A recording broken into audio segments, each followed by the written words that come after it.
Hey guys, tonight we're plunging deep into the soft sands and hot winds of ancient Egypt. But we're not here for pyramids or mummies. No, tonight you're waking up in the land of pharaohs just in time to get your makeup done.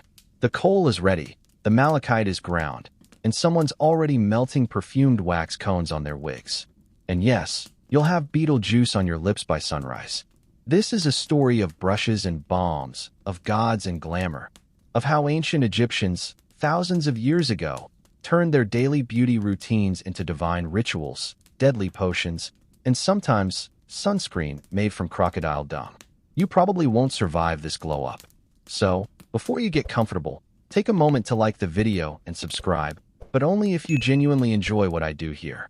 And hey, I'd love to know where you're listening from and what time it is there. Drop it in the comments. Now, dim the lights, maybe turn on a fan for that soft background hum, and let's ease into tonight's journey together. You wake before the sun. The cool hush of pre-dawn lies heavy over the Nile, and a sleepy servant is already preparing the coal. It's still dark, but you squint against the reflection of a tiny bronze mirror. You sit cross-legged on a woven mat, and the tiny pot of black paste is opened with reverence. Kohl, crushed galena mixed with oils or animal fats, is applied around your eyes with a slim ivory stick dragged smoothly along the lash lines. It's surprisingly cold at first, but it dries almost instantly, leaving behind those dramatic lines you've seen on temple walls. And this isn't just vanity. No, this is battle armor. The sharp black wings extending from the corners of your eyes serve more than beauty. They protect. The dark pigment reflects harsh sunlight, reducing glare like proto-sunglasses. It's also believed to fend off evil spirits, the eye of Horus drawn right into your skin. Whether you're a royal or a reed cutter, everyone wears coal. Children, too. The gods are watching, and you want to look both stunning and non-curseable. Historians still argue whether this cosmetic ritual began for medical reasons or magical ones, but most agree the result was the same. People looked intimidatingly fabulous by sunrise. Now, take in your surroundings. You're inside a home of modest clay bricks, but the makeup is no less precise. Nearby, an alabaster jar of scented oil warms near a clay lamp. A pestle and palette sit on a shelf, stained from yesterday's malachite grinding. The pigments are stored like treasure, green and black powders sealed in shells, tucked in small reed boxes. A few of them are imported from far-off lands, brought by traders who crossed the desert with camels and gossip. Outside, you hear the buzz of bees and the low bray of a donkey. But the real music of the morning is the whisper of brushes, the murmur of women dipping pigment, and the tiny click of lids being opened and closed.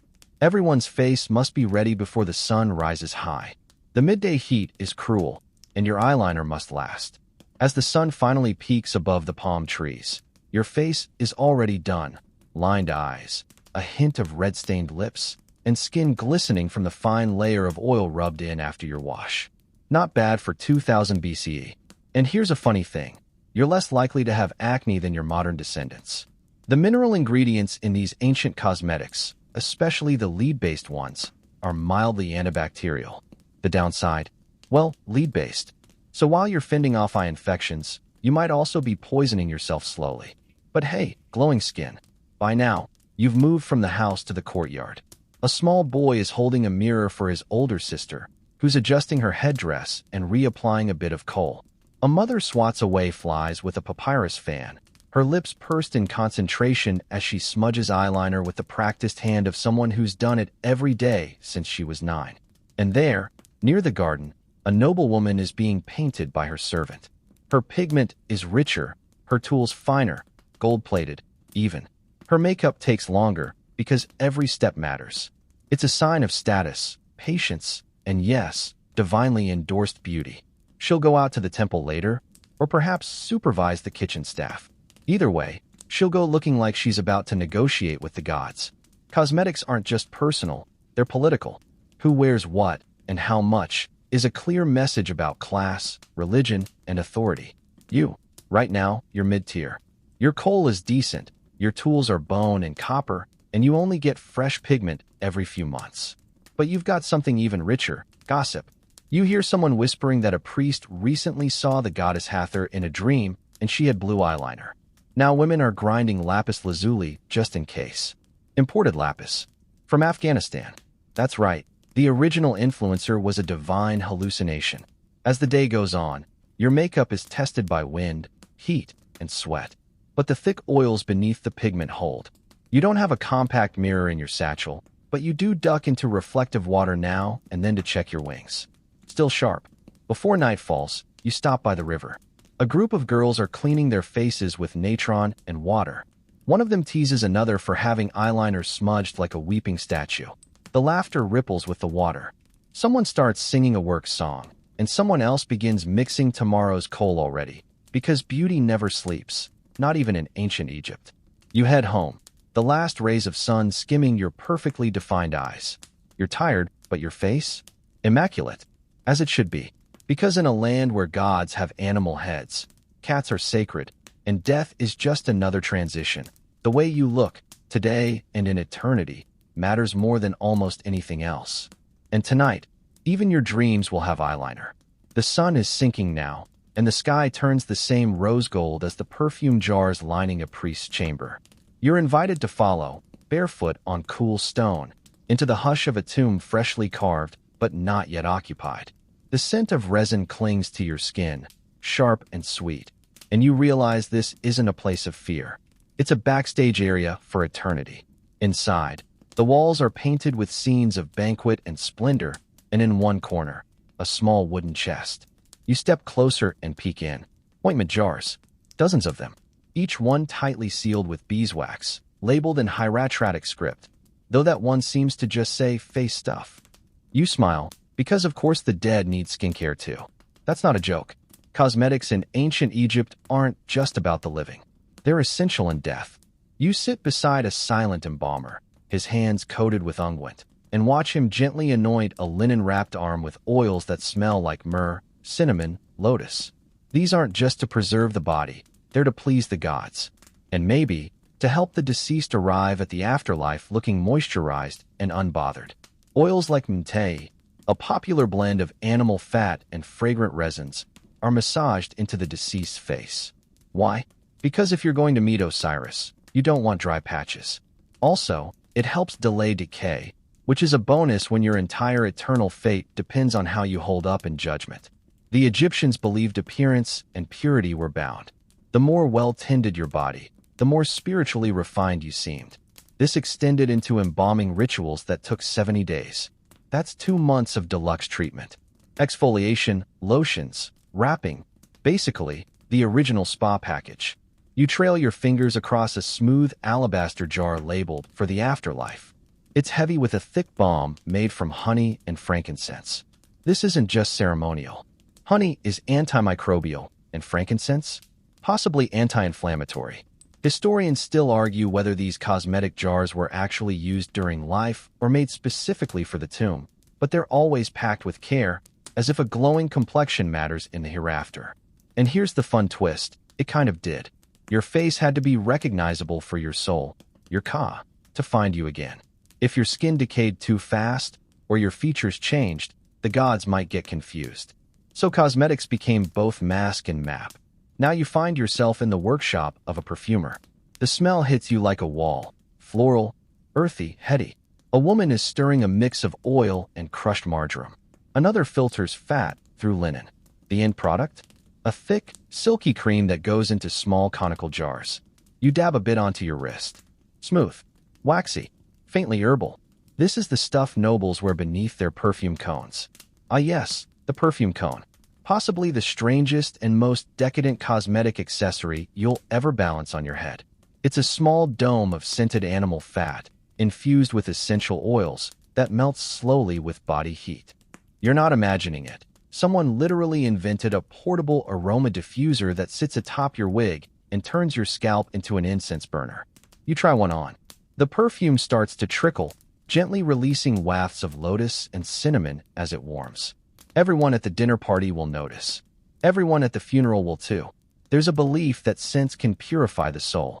And if scent is divine, then you, my fragrant friend, are practically sacred right now. You sit at the edge of the perfumer's stool and watch as small vials are filled, sealed with soft clay, and stamped with household crests. Some are for the living, to dazzle friends and lovers. Some are for the dead, to seduce the gods. You wander further into the tomb and spot something odd. A palette made of ivory, its edges worn thin. On it, a residue of red and gold. A cosmetic artist once stood here, carefully preparing pigments not for daily wear, but for death itself. The deceased must appear whole, divine, undamaged. A smudge of blush, a darkened brow, a dab of rose oil on the lips. The finishing touches before the sarcophagus is closed. And yes, they did sometimes paint the mummy. A bit of rouge to the cheeks, even fake eyes inserted into the mask to preserve that sharp, awake look. Can't go to the afterlife with resting dead face. Historians still argue whether the elaborate tomb cosmetics were real formulations or symbolic offerings. But chemical analysis has confirmed that many of these ancient jars still contain viable oils and pigments. A few, when opened in modern labs, still smell faintly sweet. After 3,000 years, that's either magic or very committed skincare. Back in the daylight, you now spot tomb workers loading a painted coffin onto a sledge. It's bound for burial. But you notice something strange. Before sealing it, a woman steps forward and dabs the forehead with a last drop of perfume. A quiet goodbye. A cosmetic blessing. Later, in the still heat of midday, you're lounging under an awning. Someone offers you a bit of balm for your cracked lips. It's sticky, a little gritty, but it tastes faintly of dates. You realize how often cosmetics and food overlap here. Beeswax from honey hives, oils pressed from olives and castor beans, colors made from crushed berries and beetles. The same things you eat, you wear. Practical, fragrant, and slightly weird. You're shown another jar, this one shaped like a goose. It opens at the beak, and inside is something like Vaseline, an early lip gloss made of animal fat and scented herbs. You try a dab. It melts instantly on your skin. Not bad for a 4,000-year-old prototype. The sun sets behind the palms now, the air cooling again.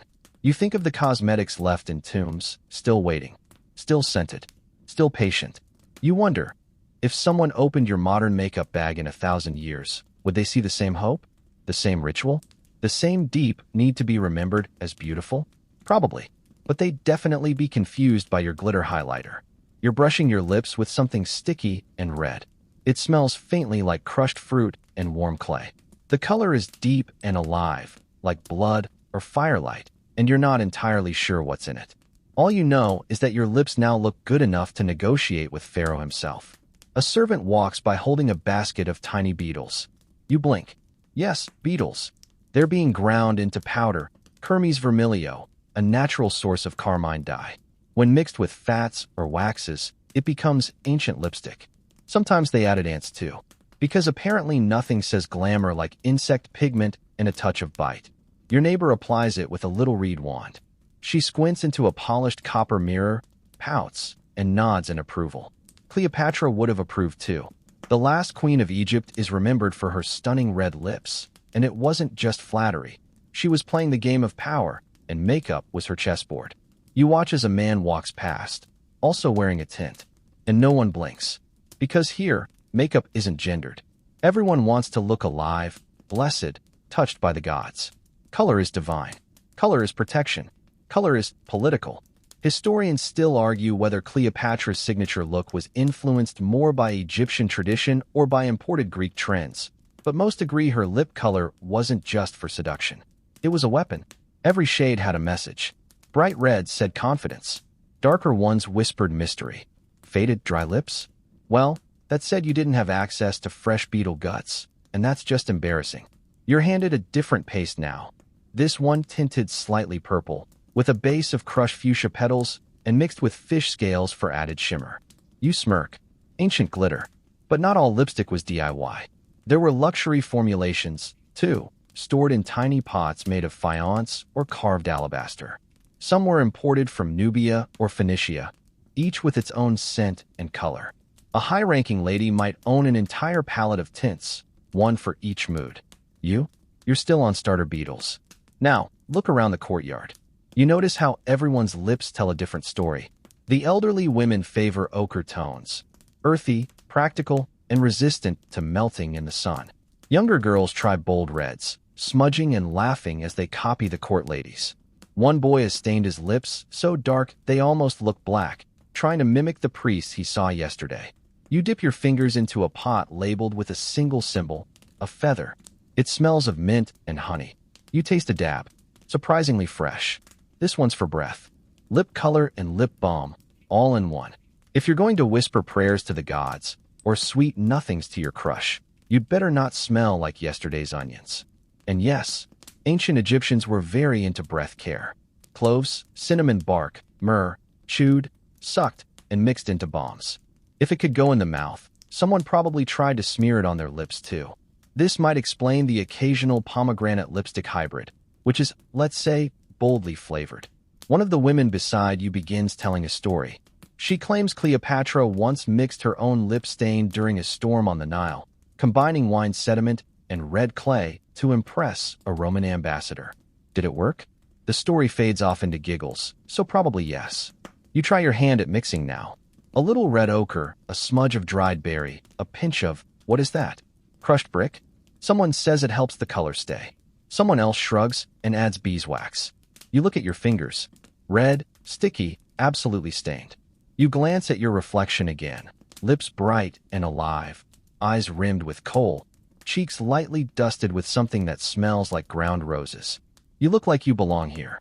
Then someone shoves a small papyrus scroll at you. It's handwritten, full of symbols and odd measurements. A recipe for luscious lips that glisten like sunlit waters. It begins. Ingredients include ox fat, dried roses, honey, and something ominously called morning powder. You decide to skip that last one. Ancient beauty had its risks, and there were definitely ingredients better left untranslated. Historians still debate how widespread these homemade recipes were. Some were passed down in families. Others copied from temple scribes. A few survive today, tucked into dusty museum drawers. And you can still trace the outlines of mouths once stained with those very formulas, on statues, in tomb paintings, even in crumbling portraits from the Fayum. And here's the thing, lips mattered. In art, in ritual, in court. Painted lips could indicate health, fertility, even divine favor. Some believed red lips echoed the color of life force itself, Seekum, and that painting them made you stronger. Now you're walking through a market near the harbor. A Nubian merchant is shouting the praises of his exotic dyes. He offers you a tiny jar with gold around the rim. You open it and catch the scent, sharp, fruity, maybe citrus rind and myrrh. He says it's from the far south, only for queens and dancers. You pretend to consider it, but it's wildly out of your price range. You pass stalls of colored chalks, bundles of herbs, chunks of resin wrapped in cloth. There's a booth selling empty jars, all in fanciful shapes. A crocodile, a lion's head, a lotus. Because why store your lip balm in a boring pot when you can use an animal-shaped conversation piece? Someone bumps into you, leaving a smudge of red across your arm. You don't even mind. It blends in now. You're part of the story. The wind picks up as you walk home, carrying the scent of warmed earth and spice. You glance down and see your lips in a reflection, still bright. You think of Cleopatra, beetles, kisses that could end wars, and lip stains meant to outlast dynasties. And tomorrow, you'll try the one with cinnamon bark. The sun hasn't fully risen yet, but you're already squatting near a flickering oil lamp, mixing paste in a shallow stone dish. The scent of clay, dust, and metal hangs in the air. In your hands, two powders, one the rich, dusty green of malachite, the other a sooty gray-black that glints slightly when it catches the light. You add a few drops of castor oil, and the mixture turns into a thick, smudgy goo. Congratulations, you've just made eye makeup that doubles as medicine, amulet, and UV blocker. You dip your applicator, a fine wooden stick, into the green paste and drag it along your lower eyelid. The malachite burns a little, but that's the point. Pain is part of the magic. This, right here, is ancient eyeliner culture at its finest. Green and black weren't just fashion statements. They were talismans. The green, made from ground malachite, was associated with rebirth and protection. The black, derived from galena, a naturally occurring lead sulfide, had antibacterial properties and was believed to summon divine favor. Plus, it gave your eyes the kind of stare that could stop a lion mid-pounce. You lean into a polished obsidian mirror. The flickering lamp reflects double in your eyes, just the way you like it. Now you look like the goddess Hathor on a good day. The black coal comes next. You carefully smear it into the inner corners of your eyes, extending the line until it stretches like a wing. Sharp, clean, iconic. It's not subtle. It's not supposed to be. You are now warded against sun, sand, and sorcery. Historians still argue whether malachite was worn primarily for its color or its connection to ritual healing. Some believe its copper content made it medically valuable. Others think the green was simply fashion-forward. Either way, it was mined with care from the Sinai Peninsula, transported hundreds of miles, and treated with reverence. You didn't just wear green paste, you invoked it. You hear a rustling behind you. A priest steps into the room, eyes also painted in bold black. In his hand, he holds a small box with inlaid ivory hieroglyphs. Inside, little cakes of pigment rest in tiny compartments, like some sacred makeup sampler.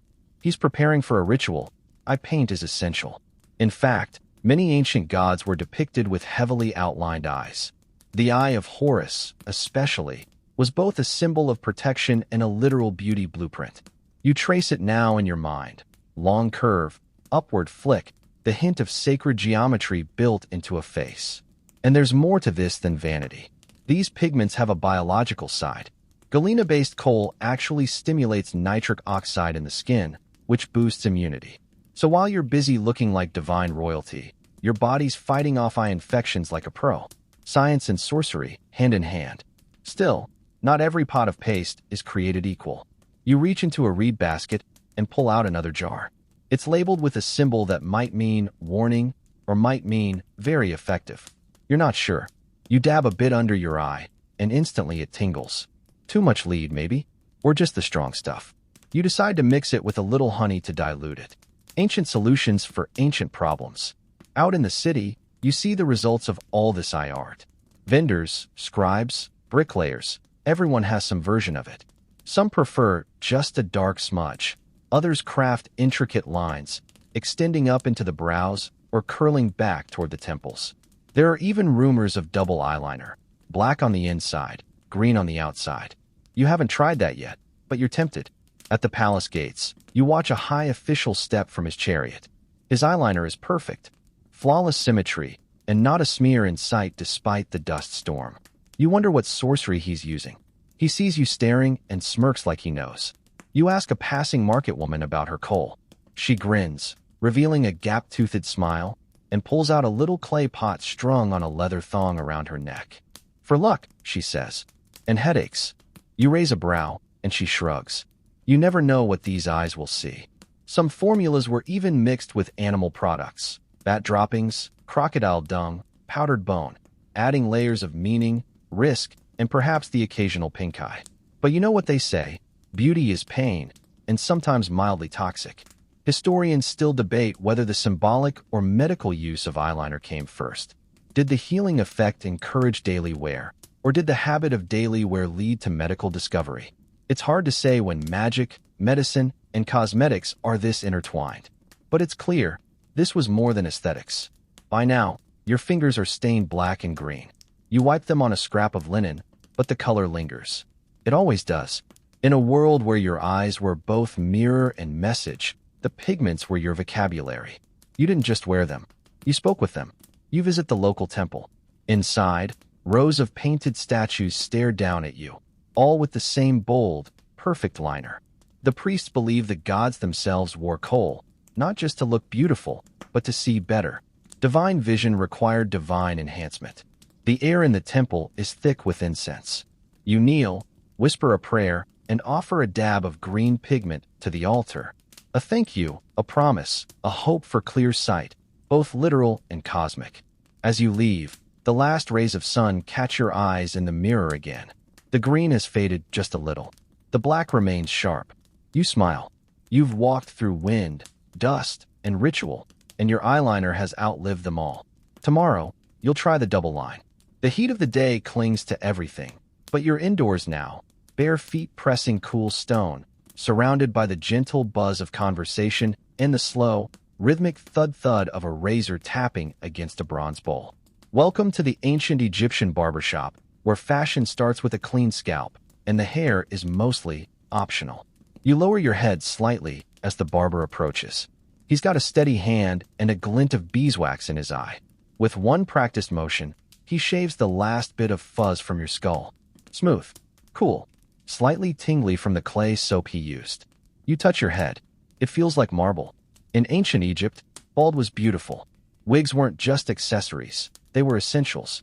And underneath those elaborate headdresses and braids, a bare, waxed, and polished dome. You're not just getting shaved for hygiene, though that helps in a place where lice throw monthly block parties. You're getting prepared for style. Historians still argue whether Egyptians shaved daily or on special occasions, but archaeological finds show razors in homes, tombs, and even temple toolkits. Baldness was high fashion, not just convenience. It showed cleanliness, status, and divine discipline. Plus, nothing itches under a wig like 5-day stubble. A servant brings over a stand holding a wig. It's magnificent. Thick strands of human hair, maybe even mixed with horsehair or palm fibers, braided and lacquered into long, cascading locks. It smells faintly of myrrh and something spicy. You place it carefully on your head. It's heavier than you thought. You feel taller, definitely more powerful, and slightly sweatier. Wigs were not one style fits all. Royals had wigs shaped like lion manes. Priests wore short, curled styles that framed the face like divine helmets. Some wigs had gold beads woven into the strands. Others were perfumed with exotic oils. You adjust yours, tilting it slightly for that. I rule the Nile, but casually look. Next, someone hands you a small clay cone. It's creamy, soft, and smells amazing. This is a perfume cone, solid at first, but soon to become a very fragrant puddle. You place it atop your wig with quiet reverence. It will melt throughout the day, trickling through the hair and onto your scalp. The scent, usually a blend of lotus, frankincense, and animal fat, lingers on your clothes, your hair, your skin. By midday, you will smell like a walking deity, and probably feel like a slow-cooked one. There's a party tonight, and you're getting the full treatment. Next, the barbers start shaping your eyebrows. No tweezers, just small copper blades and precision. A servant applies a thin line of dark pigment, filling in your arches with a tiny brush made from chewed reeds. Your brows now look like they could lead a successful military campaign. One woman beside you is getting her legs waxed with melted sugar and lemon paste. Another is having her armpits painted with crushed alum, an early form of deodorant and hair inhibitor. You try not to stare. The process is committed. And the smell in the room? Divine chaos. Beeswax, sandalwood, roasted resin, sweat, and the faint tang of copper. You recognize it now, the scent of transformation, of becoming party-ready in the most extra civilization ever. You're handed a small mirror. Your skin is glowing from the oil rub, your lips are stained, and your wig has officially begun to sweat perfume. You smile, because yes, you look incredible, and you know it. Later that evening, under torchlight, the party begins. Guests arrive with scented cones gently sliding down their wigs like sleepy snails. Every movement releases another note of fragrance. You inhale lotus and spice with every laugh. Someone beside you leans close and whispers, "Don't tilt your head too far. Your cone's melting faster than your gossip." You both laugh. It's true. Your wig is starting to stick a little. A small price for smelling like sacred royalty. The dancing begins, and the breeze carries perfumes through the open courtyard. You're moving slowly, dramatically, half because of the music, half because you don't want your wig sliding off mid-turn. The cones melt more with each movement. You see streaks of perfume glistening down necks and backs, pooling gently at the collarbones like sacred nectar. Historians still debate how common perfume cones were in daily life. Were they worn only at banquets and temples? Were they for the elite? Or did poorer citizens make cheaper versions? We have images and sculptures, but very few surviving cones. Some scholars think they might have been more symbolic than real. But tonight, yours is definitely real. And melting. You head to the water's edge to cool off. The moonlight catches the shine of your wig and the shimmer of your oiled skin. You look almost sculptural, like something carved into temple walls. Nearby, a servant is cleaning discarded cones from the ground. The room smells more like a perfume shop than a party now. It's intoxicating. You lean back on a pillow, wig slightly askew, eyes half closed. Someone pats your shoulder and says, "Your head smells like heaven." You grin and reply, "That's the melted lotus talking." By the time the party winds down, your wig is askew, your cone is a memory, and your skin glows with layers of oils, pigments, and stories. You've danced, laughed, and possibly stained your linen robe beyond redemption. But as you remove the wig and run a damp cloth across your shaved scalp, you realize something ancient and oddly modern. You've spent the whole day transforming yourself into a version that feels not just beautiful, but powerful. And tomorrow, you'll do it all again. Maybe with a lion mane wig this time. You're crouched now near a shallow basin, dipping your fingertips into a bowl of warm, rust-colored liquid. The scent is earthy, a little spicy. A friend giggles nearby as she lifts her foot, revealing Saul stained a deep reddish orange. You laugh and roll your eyes, but you go right back to rubbing the mixture into your palms and heels. It's henna time, and no one wants to be the only one at the temple festival with plain feet. Henna isn't just body art here. It's tradition, identity, and sometimes rebellion. The plant-based dye, made from the crushed leaves of Lawsonia inermis, is imported from Nubia or grown along the Nile's lush banks. Mixed into a paste with water and maybe a bit of wine or fruit juice, it stains skin in a color somewhere between dried blood and the first flush of sunset. And you wear it proudly, on fingers, toes, and sometimes in swirling, deliberate designs on arms, shoulders, and bellies. Tonight, though, it's just the basics: palms, soles, and maybe a lazy spiral near your wrist. You press your hands together gently and wait. The paste needs time to set. You're careful not to smear it, unless you want to look like you were attacked by a particularly artistic cat. Around you, other women are working on more elaborate pieces.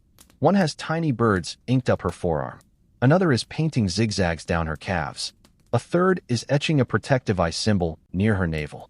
The designs aren't just beautiful. They're believed to be protective, empowering, or spiritually symbolic. There's even a rumor that brides who wore henna on their feet could step into the afterlife more easily. Historians still argue whether the earliest uses of henna in Egypt were religious, romantic, or entirely medicinal. Some believe it helped cool the skin. Others think it was a pre-marriage fertility marker. But everyone agrees it made you feel something. Regal, special, a little mystical. As the paste dries on your hands, you look up and see someone walk by with stained lips and stained feet. Coordination is a whole-body experience here. And it wasn't just henna. Body staining in ancient Egypt went beyond plant dyes. You wander over to a small side room where someone's getting a tattoo. Yes, really a tattoo. The ink is being tapped into the skin using a sharp needle made of bone. It's rhythmic, precise, and incredibly painful looking. You wince, but the woman receiving it doesn't flinch. She's a priestess, apparently, and the tiny dots being patterned across her abdomen are part of her sacred status. Tattoos in Egypt? Oh yes. Evidence goes back thousands of years. Mummies of women, often priestesses or dancers, have been discovered with intricate dot patterns across their torsos, thighs, and lower backs. The ink was probably soot mixed with oil. The symbolism? Still debated. Some scholars argue they were for fertility. Others suggest magical protection, particularly during childbirth. Some think they were meant to mark the body as sacred ground. You lean in to get a better look. The tattoo forms a sort of net, like a mesh or lattice. It glints a little where the skin bleeds lightly. A priest nearby sprinkles some powdered natron on the wound. You take a step back. You like your henna, painless and temporary. A dancer walks in next, lifting the hem of her linen wrap to show a long line of tiny inked birds that trail from her hip to her ribs. You raise your eyebrows. She grins. They're for protection, she says. And for the crowd. You glance at your own arms. No ink yet, but who knows? You're starting to think a little shoulder that wouldn't be so bad. You could say it stands for wisdom. Or maybe just, I survived the market on a festival day. You leave the room and walk through the courtyard again. More people are applying henna, rinsing their hands, revealing that dark orange red that makes the skin look both wild and refined. Someone's using a fine brush to add fake freckles to her cheeks. Another is rubbing a greenish paste on her elbows. It's a mixture of henna and olive oil, supposed to soften rough skin and bring luck and love. You decide to try it too. Can't hurt. And here's a surprising twist. Men wore henna as well, especially warriors and hunters. A hunter passing by shows off his stained fingertips and grins. The color scares the desert spirits, he jokes. Then, more seriously, he says, it keeps the bow steady. Maybe it's true. Or maybe he just likes how it looks when he draws the string. Henna had a reputation for heat, too. Many believed it cooled the body. You hear someone whisper that smearing henna on your scalp during summer could lower your temperature. You tuck that tip away. Heat like this makes you consider covering yourself head to toe in plant dye and calling it a day.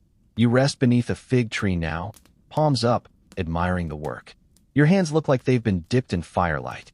You flex your fingers. The patterns hold. Nearby, a young girl holds out her foot to her mother, who paints a tiny lotus onto her heel. The girl is beaming. It's her first henna. She's 7. A rite of passage. Historians still debate whether this was a domestic tradition passed down through families or something institutionalized by temple rituals. The truth? Probably both. Because whether you were a priestess, a bride, or just someone who liked fancy feet, the henna was waiting. You rise, your palms fully dry now, the design's a rich red-brown. You feel different, like your body has been claimed by something older than fashion, something ancient, something that will last even after the dye fades. As you walk through the garden toward the river, a breeze stirs your linen robe. A stranger passes and glances down at your hands. Nice work, they say. You nod. It's the good paste. From the upper banks. They laugh. I thought so. And you both walk on, Saul stained, stories inked, and the sunset pooling red around your feet. The scent hits you first, thick, floral, and so potent it feels like you've walked into a temple made of nectar. You're not even sure what flower it is anymore. Lotus, maybe, or blue lily, or myrrh boiled with cinnamon. All you know is it's absolutely everywhere, soaking into your hair, your clothes, even the inside of your nose. Welcome to the oil workshop, where being nose-blind is an occupational hazard. You're seated on a low stool, watching 2 women crush petals into a dark syrup with smooth stones. Behind them, pots bubble softly over a fire, filled with animal fat infused with herbs and spices. The smoke rises in curls, and even the flies buzz a little slower here. It smells too good to leave. These oils, sacred, seductive, and occasionally sticky, are the lifeblood of Egyptian cosmetic culture. You dip your fingers into one. It's thick, the color of aged honey, and when you rub it into your arm, your skin drinks it up like desert sand after rain. Your skin doesn't just glow, it practically radiates. The priest overseeing the oils nods in approval. You smell less mortal already, he says. That's the idea. Oils were divine. Literally. In rituals, they weren't just offerings to the gods. They were gods in a different form. Anointing the skin wasn't just skincare. It was worship. You were transforming flesh into something sacred. Historians still argue whether these cosmetic oils were mostly ceremonial or also everyday essentials. The answer seems to be yes. Both. If you could afford them, you used them. Morning and night. Before sleep and before prayer. Before parties, after bathing, even during childbirth. One oil for cleansing. One for attracting love. One to keep evil spirits from climbing into your ears while you slept. You swirl a bowl of golden liquid. It's Bolano's oil, pressed from the fruit of the balanite's tree. Locally sourced, deeply hydrating, and basically the jojoba of its day. Mixed with frankincense and saffron, it becomes a royal moisturizer. The scrolls say Queen Tai used it on her neck and wrists. And if it was good enough for her, you try a bit behind your ears. It tingles pleasantly. Next to you, someone is preparing sweat blockers. Yes, ancient deodorant. It's a mix of ground alum, baking soda, natron, and flower extract. Applied to the underarms with a little swab of linen. It doesn't exactly stop you from sweating, but it makes the sweat smell like marjoram and hope, which is probably close enough. And there's a reason for all this. You're going to the temple later. And temples are no-sweat zones. Literally. The priests take cleanliness to holy extremes. Ritual bathing, head shaving, linen changed multiple times per day. And most importantly, no human scent. The gods, apparently, don't like it. You pass through the temple's side entrance, and the air changes instantly. Cool. Heavy. Sacred. A priest waves a censer, filling the room with smoke that smells like pine sap and citrus peel. Another priest is dabbing oil onto the statue of Hathor. Yes, the goddess herself needs a good moisturize every now and then. You kneel and follow the ritual. A few drops of scented oil go onto your wrists, your forehead, your heart. This isn't about vanity. This is about alignment. Becoming acceptable. Blending your human scent with the divine. You overhear one priest say, "The gods gave us flowers so we could remember what eternity smells like." You're about to scoff, but then you inhale again. Okay, fair point. Outside the temple, you see vendors selling their own oil blends in tiny ceramic vials. Each is tied with a string and marked with a symbol. You pick one up and ask what's in it. The vendor squints. "Jasmine, cardamom, a pinch of lion's sweat," he says with a wink. You laugh, buy two, and assume he's only mostly joking. The upper classes have their own secret blends, of course. Recipes passed down like treasure. Some mix blue lotus and cinnamon bark. Others use rare foreign spices, imported through long trade routes. You once heard of a woman who had a fragrance so distinctive that Pharaoh recognized her by scent alone. You wonder if that's a blessing or a curse during summer. At home, you open your personal oil box. It holds tiny alabaster jars, each filled with a different scent. One for morning, one for night, one just for funerals. You lift the lid and inhale the night blend, thick with camphor and clove. Comforting, oddly warm, like being hugged by history. And here's something funny. You're not the only one bathing in fragrance. The dead get doused too. Part of mummification includes oiling the body, so much so that sometimes the bandages are soaked. One burial site even had over 350 liters of perfumed oil stored for the journey to the afterlife. Because apparently, being dead is no excuse for being musty. Historians still debate the exact recipes for these embalming oils. Some included cedar, others had pitch or juniper, and some even used tree resins we haven't quite identified yet. But the point is clear. To smell good was to be whole, unrotted, God-ready. Later that evening, you're reclining under a palm tree, breeze rustling the leaves, oil catching the moonlight on your skin. A child runs past, laughing, the scent of lilies trailing behind. Somewhere in the distance, someone spills a bottle of perfume and curses loudly, probably expensive stuff. You smile. Your arms smell like cardamom and sweet almond oil. Your hair, what little you haven't shaved, is glossy from castor infusion. Even your feet have been rubbed with a special blend meant to soften calluses and repel snakes. Multitasking. You close your eyes and breathe deeply. The day, the temple, the heat, the noise, they all fade beneath the perfume. You smell like ancient luxury, like memory, like someone who knows they'll be remembered. You're kneeling by a mirror again, and this time the focus isn't your eyeliner, it's your eyebrows. Carefully, precisely, you angle the thin brush, dip it into a black pigment paste, and begin tracing a perfect arch just above your eye. The brows must match. Of course they must, and not just because it looks better. In ancient Egypt, a mismatched brow was more than sloppy. It was cosmically unbalanced. You squint, tilt your head. Better. Symmetrical, strong. You glance to your side where another person is getting their brows reapplied, not drawn on, but painted over their actual shaved brow area. Yes, that's right. In some circles, especially among the upper classes, shaving off your real brows and painting on better ones was all the rage. And it wasn't just a style, it was a belief. The brows weren't just decoration. They were connected to identity, spirituality, and even mourning. You once heard a woman say that the eyes are for seeing, but the brows are for being seen. You didn't really get it until now. Historians still argue whether specific brow shapes had religious connotations or were simply subject to the ever-shifting tides of fashion. Some believe they mirrored divine symbols, the arc of a falcon's wing, the line of a sacred boat. Others suggest they just looked fierce enough to ward off enemies.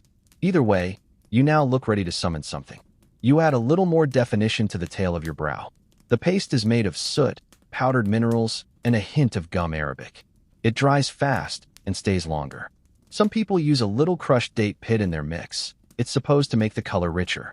You might try that tomorrow. There's a ritual today, and everyone's getting ready. You look around the room and see various brow styles on display. Long, dramatic swoops for the temple dancers, short, sharp lines for the priests, feathered arches for the merchant ladies.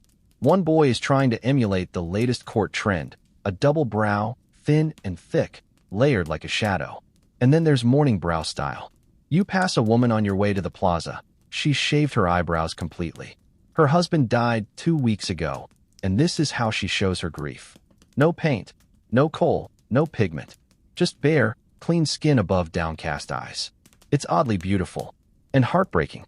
In some periods of Egypt's long, layered history, shaving the eyebrows after the death of a beloved pet, especially a cat, was a standard ritual. Herodotus even noted it. When your cat died, you didn't just cry. You mourned visibly.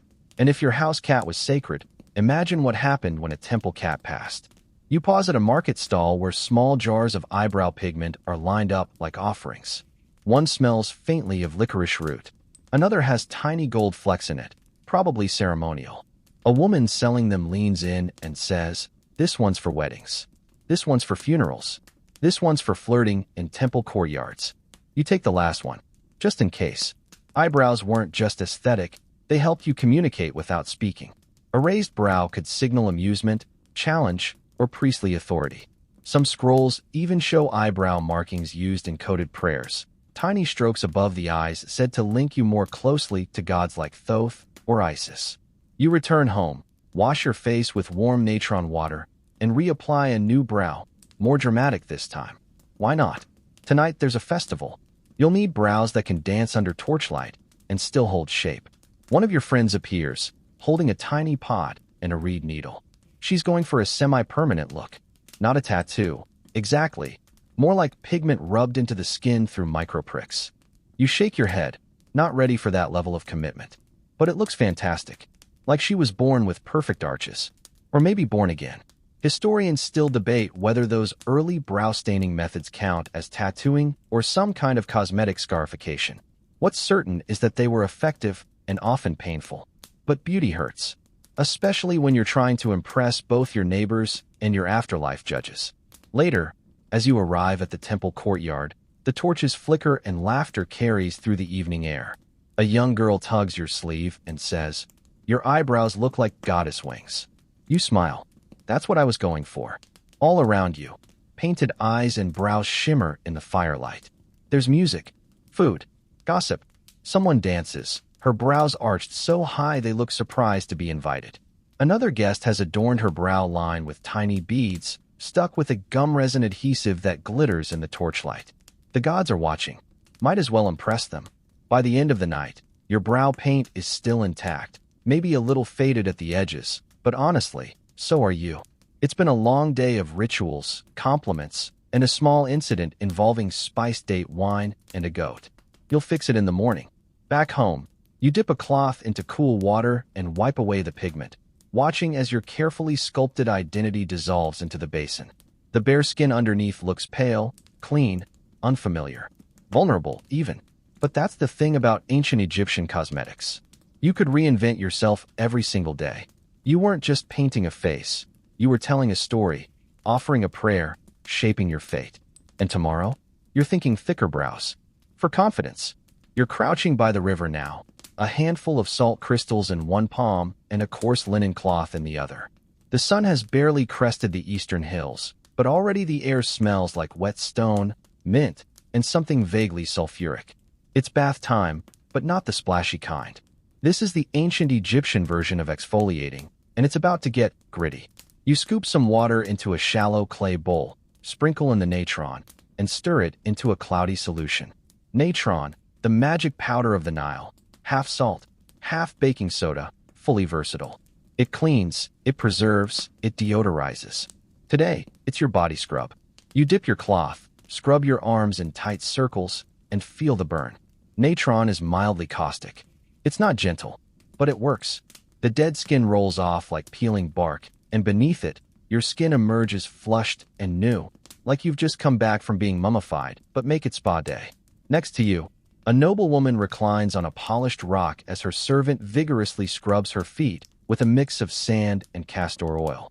"Don't miss the heels," she says, sipping pomegranate juice like it's a punishment to be this clean. "Last time, I shed like a lizard." You try a bit of her scrub mix. It's rough, but the oil softens the edge. The combo leaves your skin feeling oddly polished, like marble just starting to warm in the sun.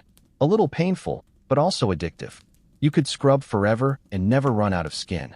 Historians still argue whether daily exfoliation was a standard part of hygiene or more of a noblewoman's indulgence. But archaeological finds suggest even modest homes had small jars of natron or scrubbing sand near the washing basins. Whether you were a priest, a perfumer, or a potter, clean skin meant purity, and purity meant power. And natron wasn't just for the living. You look to your left, where a small group of men is prepping the body of an elderly priestess. She's laid on a sloped wooden board, and they're gently rinsing her with warm water and natron. The same scrub you just used is about to be her ticket into eternity. You pause your scrubbing, watching. It's oddly serene. One man hums as he rubs her hands. Another applies a mixture of natron and crushed herbs to her feet. They treat her with the same tenderness you'd expect from someone dressing a sleeping child. You feel a chill, not from fear, but from the closeness of it. Life and death, side by side. Your skin still tingles from the scrub, and you wonder if the gods will notice how soft your shoulders are when they judge your soul. A nearby boy uses a twig to clean under his nails, then smooths his face with a clay mask. It's a simple paste, mud from the Nile mixed with lotus oil. He offers you some. You smear it on your cheeks and feel it harden as the breeze picks up. Tight, cool, like armor. You remember hearing once that crocodile dung was used as a face mask by some. For beauty, for sunscreen, for who knows what. You're not sure if it's true or just ancient shade thrown across time. Either way, you're glad today's mask smells more like river mint than reptile. Later, you dry off with a linen towel and pat your skin with almond oil. You shine like a polished statue now, gleaming, fresh, just a little smug. Back in the courtyard, the servants are setting out bowls of hot water, slices of lemon, bits of dried rose petal. You kneel and rinse your hands, breathing in the sweet steam. A girl nearby flicks a droplet from her fingers and says, "Today I saw a nobleman with knees so dry they flaked like old papyrus." You both snort laugh and whisper silent prayers that you never become a parable of poor skincare. Someone passes you a small jar with a black paste inside. You sniff it, charcoal and honey. It's an ancient blackhead remedy, apparently. You apply a thin smear to your nose and cheeks. It hardens fast. You peel it later and marvel at what comes off. "I could build a pyramid with the debris," you mutter. A nearby boy says, "You'd still need slaves for the T-zone." Historians still debate whether cosmetic exfoliation doubled as spiritual purification. Was the skin itself sacred? Or was scrubbing it just a form of control, of ritual? In a culture obsessed with balance, light and dark, chaos and order, it makes sense that cleaning the outside could mirror realignment on the inside. As dusk falls, you stand by the fire pits with your companions, each of you glowing under the fading light. Your skin feels thin and new. You almost expect it to catch fire if someone touches it. One woman rubs perfumed oil into her arms with a rhythm that almost looks like prayer. You've heard tales of courtiers who bathed in milk, of queens who used crushed pearls in their masks. You doubt most of it. But standing here, in the flicker of lamplight, with your pores clear and your mind quiet, you understand why they might have tried. A priest walks past, sniffing the air. "Someone used the cedar oil blend," he murmurs. "Smells like royalty." Everyone preens a little. Later, alone, you crawl into your linen bedding, skin warm and a little sore. You pull the cloth up to your chin and smile. You are clean, pure, recalibrated. And tomorrow, when the sun rises and the desert wind kicks up again, your skin will catch the light just so. And someone will whisper, "Have you done something?" You'll just say, "Natron, sand, and 3,000 years of tradition." The morning light slants in through the open shutters, catching on something that gleams with soft, mossy green. It's a fish, but not the wet, slippery kind. This one's carved from schist, its flat surface worn smooth from years of careful grinding. A cosmetic palette. Your cosmetic palette. You lift it gently, holding it in your palm. It's heavier than it looks, solid and cool. A small groove down the middle shows where pigment has been mixed again and again. Green malachite, black galena, red ochre, maybe even a little lapis, if you were lucky. This little fish has seen more faces than a street mirror. Cosmetic palettes were everyday objects, but also precious. They weren't just for holding paint. They were tools of transformation, tokens of status, and sometimes sacred offerings. You've seen them tucked beside mummies in tombs, engraved with blessings. Some shaped like animals, some plain as bricks. But this one, it's your favorite. You call it Nefertuna. A small monkey suddenly bounds across the courtyard and lands squarely beside you. Yes, a monkey. Not wild, not dangerous, just professionally trained. To help with makeup. He chitters, grabs a reed brush from a pouch, and holds it up to you with all the solemnity of a royal artist. You blink. There's no denying it. In the wealthiest houses of Thebes and Memphis, monkeys were known to help with cosmetics. They were trained to hand tools, hold mirrors, even mimic gestures. Some historians argue this might be more myth than fact, but then again, tomb paintings don't lie. And there's something very believable about an intelligent little creature being tasked with eyeliner assistant duties. You thank him and take the brush. He bows. Back to your palette. You start grinding. A little malachite dust, some drops of oil, and you begin the ritual. The motion is circular, hypnotic, like stirring a small, sacred potion. The pigment starts to darken and swirl, clinging to the edges of the fish's carved tail. You scoop it up with your brush and begin lining your eyes. And while you work, you can't help but admire the tools. Ancient Egyptian cosmetics weren't slapped on with fingers or any old stick. They had an entire arsenal. Brushes made from palm fibers, ivory spatulas, tweezers, curved razors, metal scoops, tiny spoons carved into the shapes of gods or birds, even miniature mortars and pestles. You remember once watching a priestess preparing for a ceremony. She had a folding vanity box with slots for every pigment and every tool. It opened like a secret, and her monkey assistant wore a little belt with compartments. You're not kidding. Historians still argue whether cosmetics were self-applied or done by servants for most of the population. Likely both. But in elite circles, it was often a two-person job, one to grind and prep, the other to apply. You glance at your reflection in a polished copper mirror, then hand the brush to a friend. Your turn, you say. She grins and starts in on your cheeks with a soft pink powder made from red ochre and ground shells. You're both using tools passed down for generations. That brush, it might be older than you. The palette, possibly made by someone who also saw the pyramids being finished. The weight of it all, not just physical, but historical, rests in your hands. Later, you head into the workshop district, following the smell of resin and warm stone.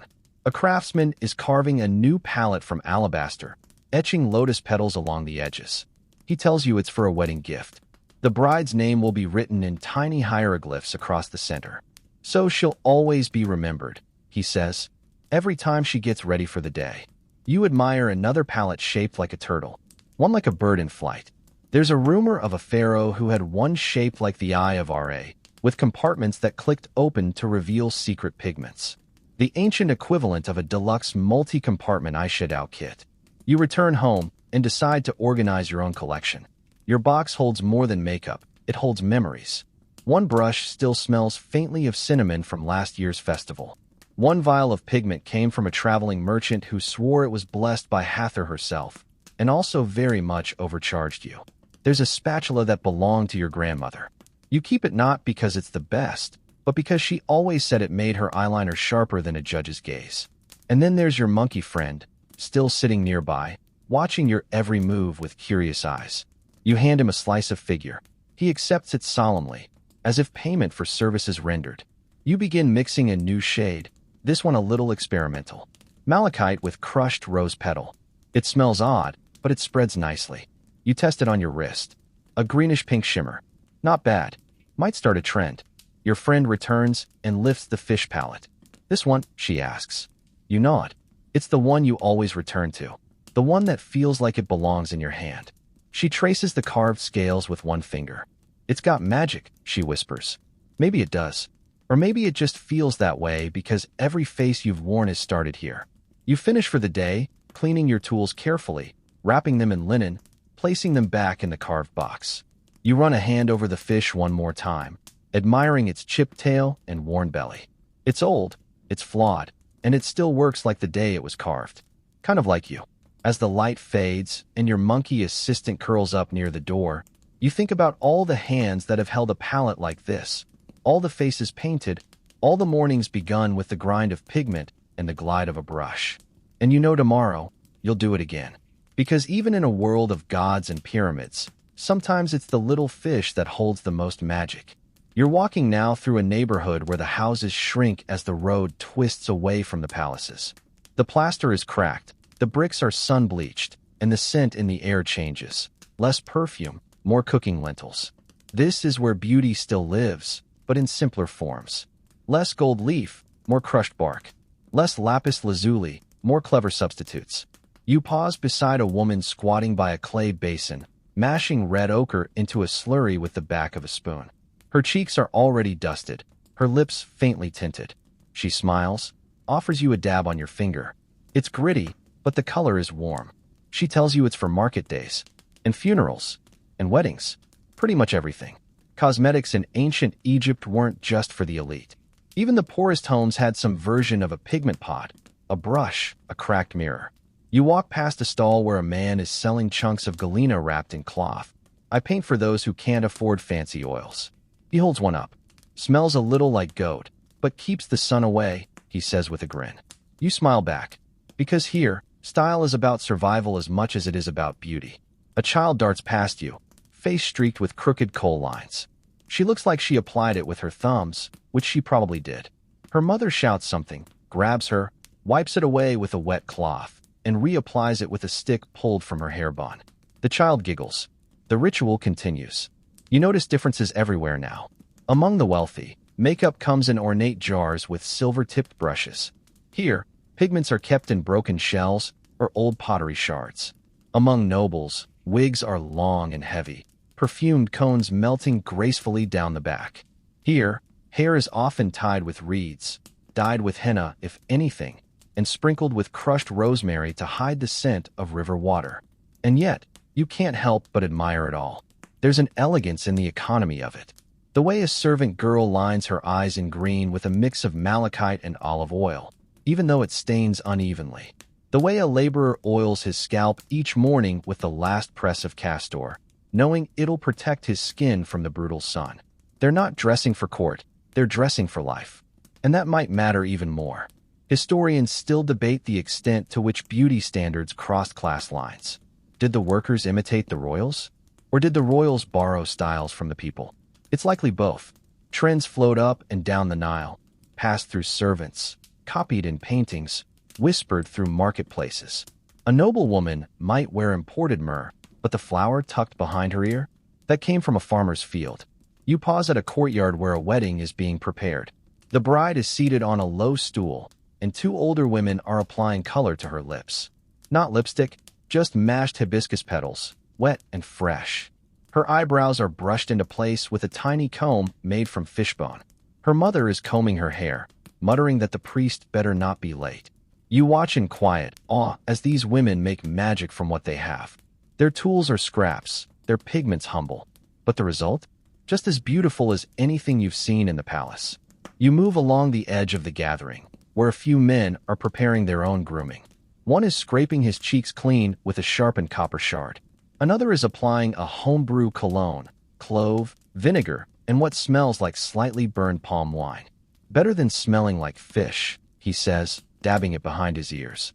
Even among the dead, class determined beauty. You've seen pauper graves where the bodies were wrapped in linen without oil, without paint, without even a coal line. And you've seen tombs where the cosmetics outnumbered the clothing. But you've also heard stories of families pooling what little they had to anoint a dead child's eyes with Kohl to paint a smile on a mother's lips before burial. There's something universal in that, something heartbreakingly human. You're handed a rough mirror by a woman at the wedding. She gestures for you to touch up your brows. You smile, accept the cracked bronze disc, and do your best with the uneven surface. She offers you a little pigment made from crushed nut shells. It smells smoky, rich. You apply it and nod in thanks. Later, as the sun dips lower, you walk past a reed hut where a boy is mixing clay with mint leaves. It keeps my face cool, he tells you. His sister joins him, dipping her finger into the bowl and dotting her nose with the paste. It also makes him smell better, she whispers, grinning. You can't help but laugh. Historians still debate whether the resourcefulness of the poor in ancient Egypt was necessity or innovation. But looking around, you don't see poverty, you see invention, creativity, a quiet defiance in the way people claim beauty for themselves, even when the world gives them very little. By the time you return to the wealthier side of town, your arms smell like mint and rosemary, your brows are tinted with nutshell powder, and your cheeks glow faintly from that gritty ochre. You could walk into a palace and no one would know the difference. And maybe that's the point. Because in a land where the divine walked with the living, beauty was everyone's birthright, not just the golden, perfumed elite. Whether you were painting your eyes with galena or rubbing clay on your heels, you were part of the same great tradition. And tonight, you'll dream not in gold and alabaster, but in bark, in dust, in river-washed pigment and coconut oil. Beauty born not of wealth, but of will. The room is quiet except for the soft rustling of linen robes and the faint crackle of incense. You're standing at the edge of a shrine, holding a tiny dish of black coal. Your hands are steady, because this isn't just makeup today. This is an offering.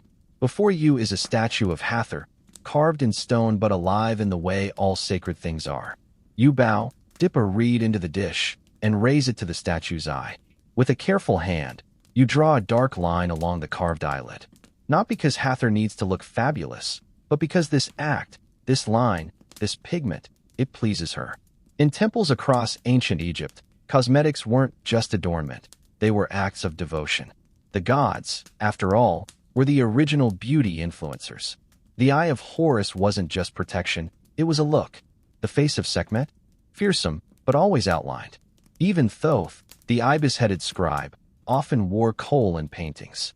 You've heard the saying, to serve the gods, you must reflect their light, preferably with luminous skin and symmetrical brows. You step back now, the statue gleaming in the lamplight. Someone nearby is dusting the altar with powdered resin. Another priest offers lotus oil, dripping it slowly over the hands of the deity. You join the rhythm, offering cosmetics not as vanity, but as sacred fuel. The gods, after all, love beauty, and they remember those who offer it. Historians still argue whether temples used real cosmetics in daily rituals or if the pigments were purely symbolic. But you've seen the jars, real ones, with traces of pigment still clinging to the inside. You've watched offerings of crushed galena and malachite placed beside bread and fruit. When you pray with makeup in hand, the lines between the divine and the daily get deliciously blurry. You're invited to prepare the ritual face paint next. It's not for the gods this time, but for the dancers. Temple dancers don't just entertain. They embody. They become the goddesses, the divine moods, the cosmic stories. And they need faces worthy of that power. You watch as a dancer steps forward, tall and luminous. You take a small, flat brush and begin. First, the eyes, rimmed in green malachite, then layered with black coal. Her lashes are coated with a paste of date syrup and ash. It sounds strange, but it works. You see her eyes transform, pulling in the light. Then the lips, stained with red clay and crushed berries. The cheeks dusted with rose powder and a hint of gold flecks mixed into oil. When she smiles, the gods smile back. And then she dances. Her feet slap softly against the temple floor, her hands sweeping in circles. The eyeliner doesn't smudge. It wasn't designed to. You feel a strange pride in your work, like your brush helped shape a moment that's part myth, part muscle. In the shadows, high-ranking priests and scribes observe. But so do children and old women. The beauty isn't just for ceremony. It's for everyone present. It tells a story. The painted face becomes part of the liturgy. Outside the temple, you find yourself caught in the afterglow. The incense still clings to your skin, and your fingers are stained from pigment. You sit on a low wall near the garden, catching your breath. A young girl approaches, eyes wide. She asks if you were the one who painted the goddess's eyes today. You nod. She bows, then hands you a small shell filled with green powder. My mother says this is good luck, she whispers. For the soul. You accept it, and silently vow to save it for something sacred. Later, you visit a lesser-known shrine along the river. This one is to Batet, the cat goddess. The air here is different, lighter, more playful. Small stone cats guard the entrance, and baskets of fresh herbs line the altar. You see offerings not just of milk and fish, but of makeup, lip stains, eyeliner, one even shaped like a mouse. You stifle a laugh. You kneel and leave a bit of your own pigment, just a pinch. Maybe Batet will appreciate the gesture. Maybe she'll just judge your blending technique. Cosmetics had magic, you remember. Not metaphorical, actual. People believed the ingredients had spiritual properties. Galena for protection, malachite for healing, red ochre for life force. When worn during rituals, they weren't just decoration. They were shields, spells, prayers painted on the face. Some scrolls speak of opening the eyes of the gods by applying pigment to statues. Others describe ritual baths followed by anointing with 7 sacred oils, each with a specific purpose: clarity, courage, attraction, balance. You wonder how much of this survives in the way people still dab perfume on their wrists before job interviews, or wear lipstick like armor. Back at home, you set your tools in order. One brush still holds pigment from the morning ceremony. You hesitate: should you clean it? Or let it rest like that, marked by the sacred? You decide to leave it. Just then, a visitor arrives. A priest from a different temple. He's heard of your work. He asks if you're free next week to paint the face of the oracle before a public prophecy. We need someone who can see beyond the surface, he says. You say yes. Of course you do. Because here, in this land of dust and moonlight, a painted face is never just a painted face. It's a signal to the gods, an invocation, a spell. And you? You're the one who holds the brush. You're crouched over a fragment of pottery now, curved, sun-baked, and scrawled with what looks like a chaotic shopping list. But these aren't groceries. This, apparently, is someone's beauty routine, written in shorthand on the back of a discarded bowl. You hold it close, squint at the scribbled symbols, and smile. Because what you're reading is essentially an ancient Egyptian makeup tutorial. Line 1. Galena plus donkey milk plus fish oil equals smooth shadow. Line 2. Mash fig pits, heat with beeswax. For lips. Line 3. Red clay with vinegar equals cheeks like youth. Then, a scribbled note in the margin. Tried goat fat instead. Regret. You can almost hear the person muttering as they tried this. And it hits you. People back then weren't so different. They wanted to look good. They wanted to experiment. And yes, they definitely wanted to copy that one cousin who always looked like she had the favor of Hathor. Cosmetic recipes weren't rare. They were everywhere. On papyri, on ostraca, carved into the walls of houses, whispered between bathers, traded in market stalls. You once overheard 2 women comparing formulas for eyebrow dye like military secrets. One swore by burned date pits. The other? Boiled soot mixed with goat bile. Historians still argue whether these recipes were standardized or wildly personal. The answer, clearly, is both. Some scribes wrote down polished, measured instructions. Others left chaotic scribbles like the one in your hand. Half record, half rant. One even ended with the phrase, "Don't wear in heat. Melts down neck." You glance across the courtyard to see a group of girls mixing their own batch of festival face paste. One pours too much oil, another adds ash to thicken it. A third pulls out a strip of linen and pats the mixture onto her cheeks like she's prepping for battle. The fourth just laughs and steals the brush. You walk over to your own workstation, where a half-used reed pen lies next to a shell dish. Inside it, a purplish goop of berry juice and clay. You'd copied it from a recipe written on the wall of your cousin's kitchen, for lips that win husbands and favors. So far, it's mostly 1Bs. Still, it smells nice. You dip your brush into another formula, a cooling face balm made with almond oil and crushed cucumber rind. You read it from a papyrus found in a ruined house near the delta. The note said, "For days after too much sun. You've been using it all week." That's how trends happened, really. You saw someone glowing at temple. You asked her what she used, and by the next week, 3 people were selling it near the docks. Of course, some people kept their recipes secret, guards and all. One woman allegedly wrote fake ingredients in public and kept the real ones locked in a box. Sound familiar? You pull out another slip of papyrus, a more formal one. This one's a list from a palace maid. Crushed carob plus cinnamon bark equals seductive scent. Lotus pollen paste, applied to neck before full moon. Oil plus pearl dust, only for birthdays or revenge. You're pretty sure that last one was a joke. Mostly. And then there's the copycatting. Oh, the copycatting. Remember that temple dancer you saw last week? The one with the shimmering cheek gloss and perfectly balanced brows. She was using a mix called moon dew, which she claimed came from a Nubian merchant. By this morning, everyone is mixing rose water with sand and pretending it's the same thing. There's even a fake version being sold in clay jars marked with a crescent moon. You tried it once. It was just water. You didn't cry, but your skin did. You think about Cleopatra again. Not the Hollywood version, but the one who allegedly wrote down her cosmetic recipes. In fact, some say she had her own scroll dedicated to skincare. Honey masks, sea salt soaks, rose petal baths. Did she really invent all of it? Probably not. But she definitely knew how to market it. And to this day, if you say Cleopatra's face oil, someone will ask, "Oh, what's in it?" Historians still debate whether these recipes were handed down like family heirlooms or traded like gossip. You suspect both. You've definitely seen temple scribes trading pigment formulas behind statues like they were bartering for treasure. Some of the best recipes weren't even written down. They were passed orally. Grandmothers to daughters. Aunties to nieces. Use this for when your skin peels.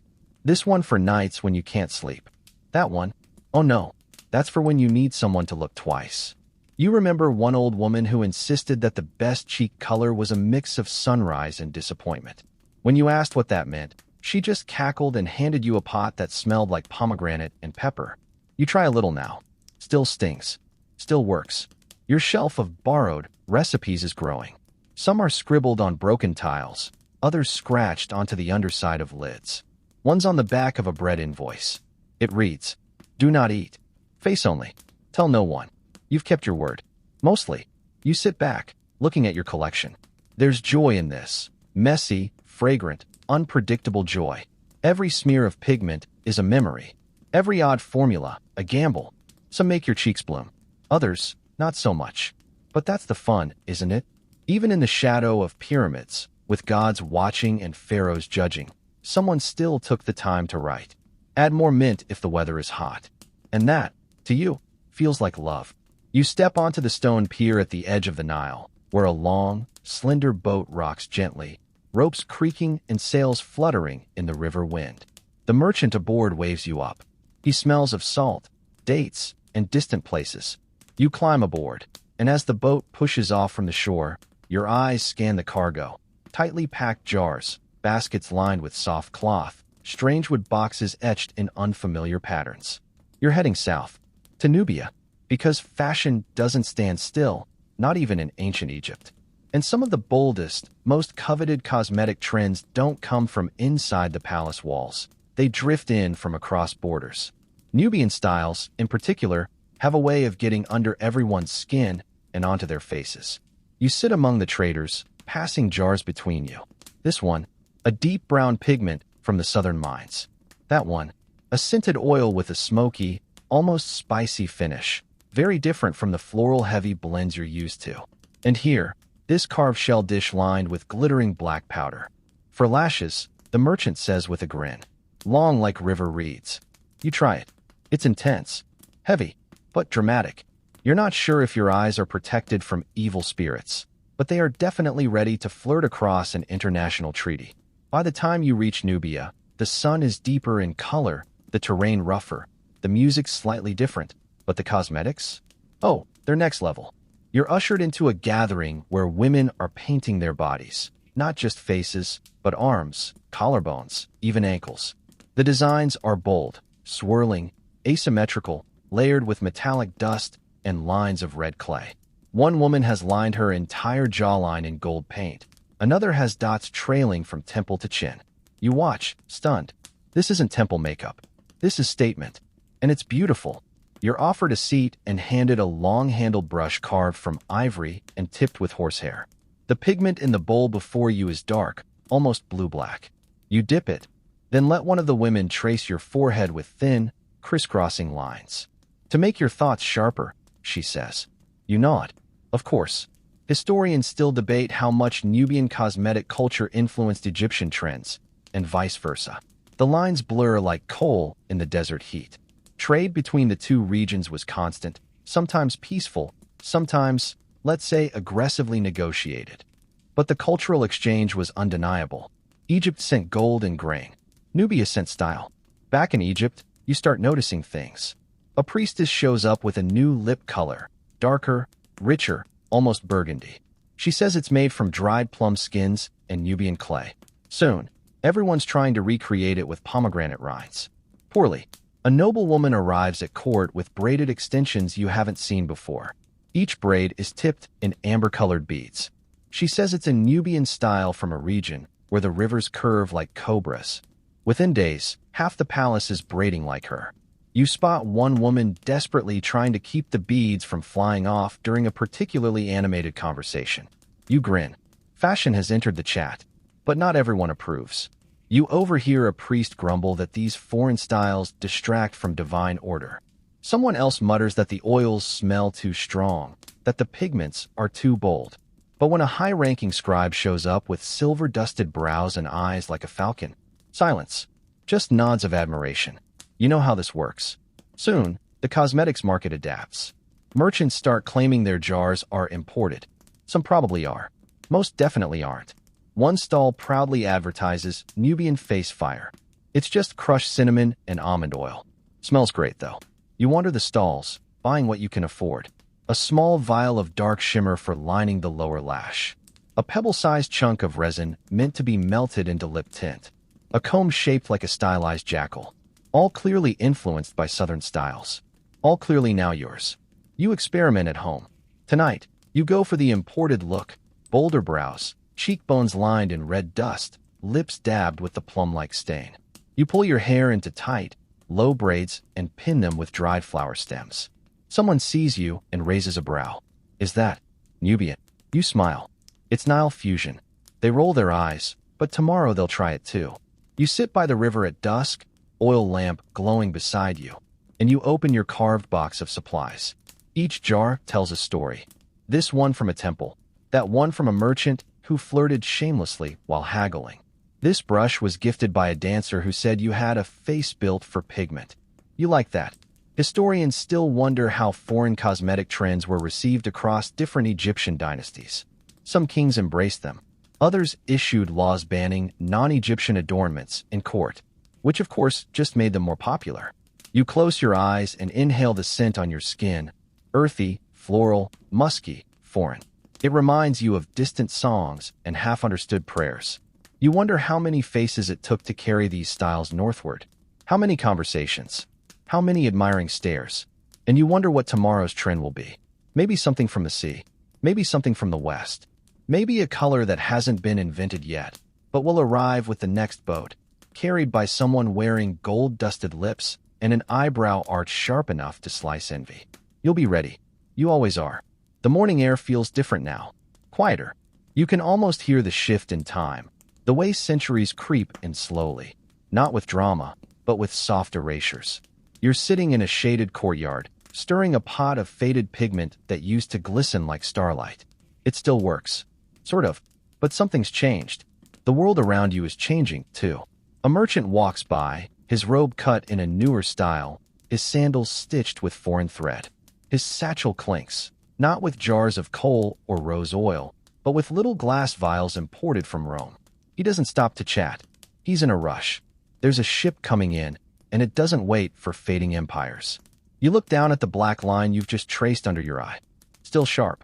Still familiar. But today, you feel like you're riding with memory. The Romans are here. Their language now floats through the markets. Their coins glitter in the sun. Their statues sit alongside yours in the temples. Their gods politely nudging elbows with Isis and Thoth. Their fashion is more austere, less color, less symbolism. And their cosmetics? Subtle, fragile, perfume that fades too quickly, lip color barely visible in torchlight. You miss the old pigments already. Historians still argue whether the arrival of Rome marked the decline of Egyptian cosmetic culture or merely its evolution. Some say the local traditions survived, hidden beneath the surface, layered like coal beneath marble dust. Others believe the old recipes were folded into Roman ones, softened, diluted. What you know is this: the shelves look different. Your favorite pigment seller now stocks crushed pearls and pale powders, trendy among Roman matrons. The rich ochres and deep greens are being pushed aside. People whisper that dark liner is outdated. You raise an eyebrow, perfectly painted, of course, and keep wearing it anyway. Old habits are sacred. You sit in front of your mirror, a polished bronze disc now ringed with a fine crack down the middle, and trace your lips with a blend of fig and carob. It's not in fashion anymore, but it tastes like home. Behind you, a younger girl mimics your movements. She asks, "Why do you use the old kind?" You smile. Because the gods still recognize it. There are still temples, but fewer rituals. Offerings, when made, are now more political than spiritual. And the dancers wear thinner paint. Sometimes none at all. The line between devotion and display is blurring. But not everything fades. You open a small drawer, one carved with the eye of Horus, and pull out your fish-shaped palette. It's worn smooth. You haven't used it in weeks. Still, you run your finger across its back, tracing the curve, the little chip at the tail. It smells faintly of the past. You mix one more batch of green paste. Just for today. Outside, the streets sound different. Children shout in Latin. A Roman official passes by in full regalia, his face scrubbed clean, his brows unpainted. He looks at you briefly, then away. You smile again. Your eyes are too defined to be ignored. In the quiet of the evening, you visit a small shrine, a forgotten one, its door half buried by sand. Inside, the air smells like stone and old oil. You place a tiny jar, filled with leftover coal, at the foot of a cracked statue. No one sees. No one records it. But the statue is still there. The gods, you think, are patient. You press your palms together, staining them faintly with a dab of henna you had tucked into your sash. A habit. A ritual. A goodbye. The last light of the day hits your cheekbones just right. You don't look old. You look eternal. And somewhere, someone is still grinding pigment. Still tracing lines. Still believing that color has power. Because even after empires fall and palaces turn to dust, someone always wants to feel beautiful. To feel remembered. To glow. The air has stilled now. The temples are quiet. The rivers slow and ripple gently through empty courtyards.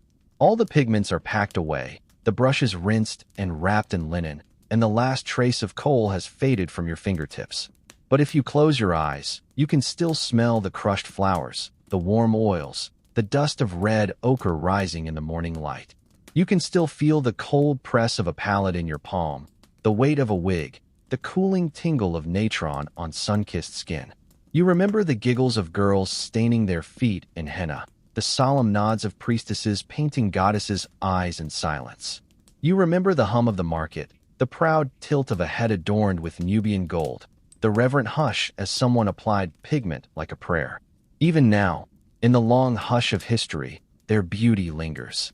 Not in glass cases or textbook pages, but in little moments.